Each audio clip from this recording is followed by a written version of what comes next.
Hello, welcome to Who's Who in the Valley. Today my guest is Bev Larson. Welcome, Bev. Thank you. Bev is the director of the Huron Valley Council of Arts, an art center that serves all ages in our community.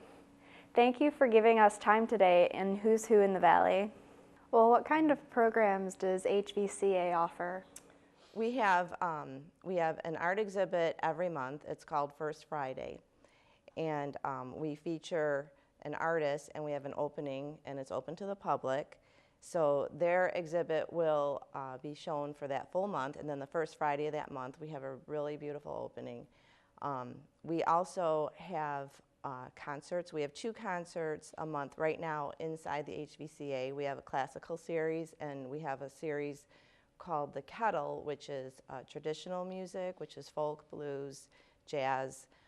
In the summertime, we go down to Milford, and in the gazebo, we have what we call Friday Night Live, and we bring free concerts to Milford also. We have a Tunes for Tots program where people go out into the preschools and they sing and play for the toddlers. We have a Van Gogh, which we have a bus that takes people to different like art exhibits, different theaters. We have one going downtown this month to the DIA, and to also see a preview of Frida at the Detroit Opera House. There's just a ton of things that we do. I dig the Van Gogh pun. Yeah, I like the name, Van Gogh. Well, what training or personal traits do you feel are helpful to a person in your position?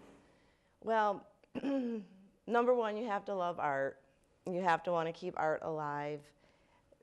Number 2, you have to be pretty organized, and it still is a job, even though it's in the arts and it's a lot of fun.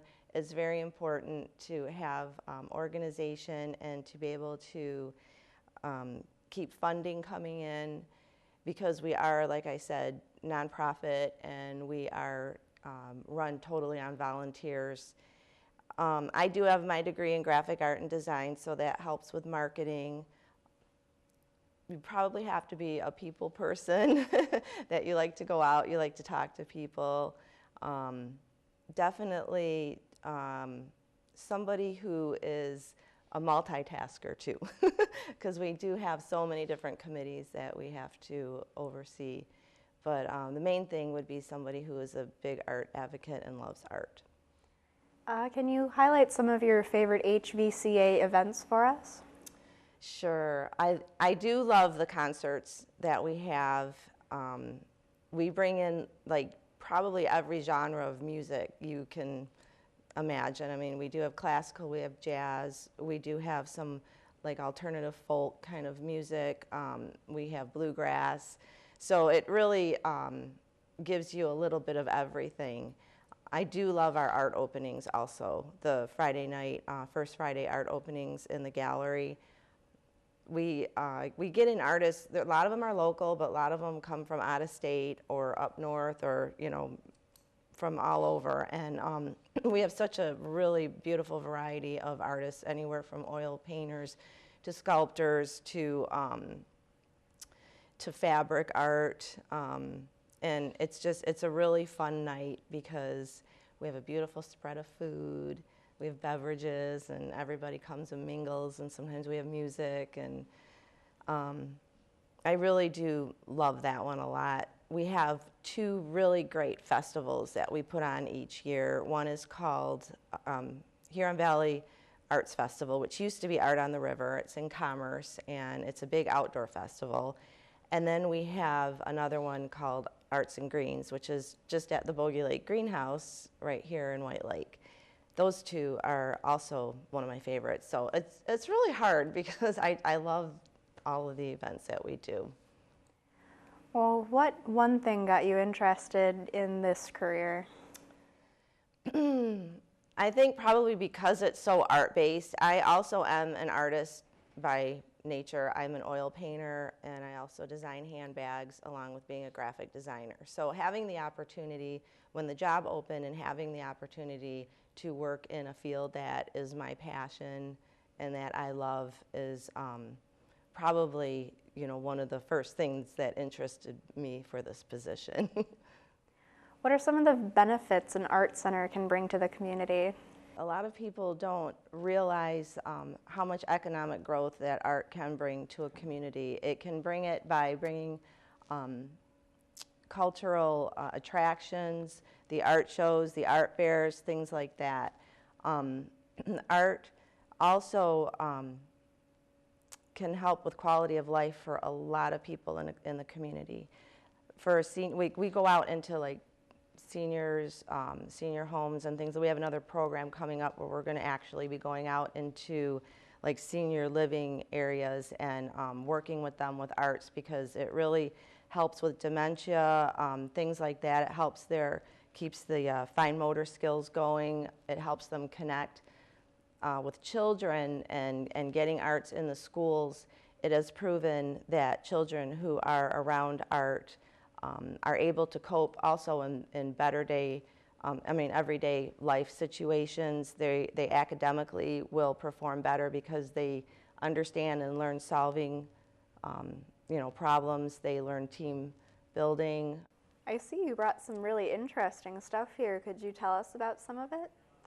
Oh yeah, we have an art shop also in the Huron Valley Council for the Arts. And I call it Highlands' best kept secret because a lot of people don't know about it, and we're trying to get it out there. It's a fantastic gift shop. Again, it's run by volunteers, and it's ran by all local artists. So everything in the art shop is made by local artists. So I just brought a few things. This is a small watercolor by Wendy Williams. This is a scarf. We have such a variety of things in the art shop, so that's why I brought these. I just wanted to show like the variety. We have paintings, we have fabric, we have clothes, we have woodworking, we have jewelry, pottery. It's a fantastic place to come and get unique, one-of-a-kind gifts that you'll never find anywhere else. And they are very high quality. We're very particular about that. And definitely come down to the art shop and check it out. Are there ways that someone in the community could get involved without being an artist? Oh yeah, definitely. Our HPCA is run completely on volunteers. So people that work for the HPCA aren't necessarily all artists either. You don't have to be an artist as long as you love being around people, you love being in a happy environment. You love music, you love art, we definitely will welcome anybody who wants to help. What advice do you have for students who want to pursue a career in art? I guess what I would say is don't ever give up, and just be yourself and be creative. There's always going to be somebody that's going to say something about what you created or what you did, and don't worry about it, because it's an expression of you, and you need to just keep your focus on what you want to do. There's a lot of great art schools out there. There's different forms of art too, and it depends. I mean, if you want to be a painter, if you want to go into graphics, if you want to go into media, I mean, that's all arts right there. But just stay true to yourself, basically, and don't change your expression for anybody else. If you want to paint a certain way, you paint that way, and you keep painting that way. Or if you want to sing a certain way, you sing that way. So that would be my biggest advice, is to be true to yourself. Well, Bev, it's been a pleasure finding out more about HPCA. Thank you for joining us today. Oh, thank you for having me. Thank you so much for joining us today on Who's Who in the Valley. See you next time.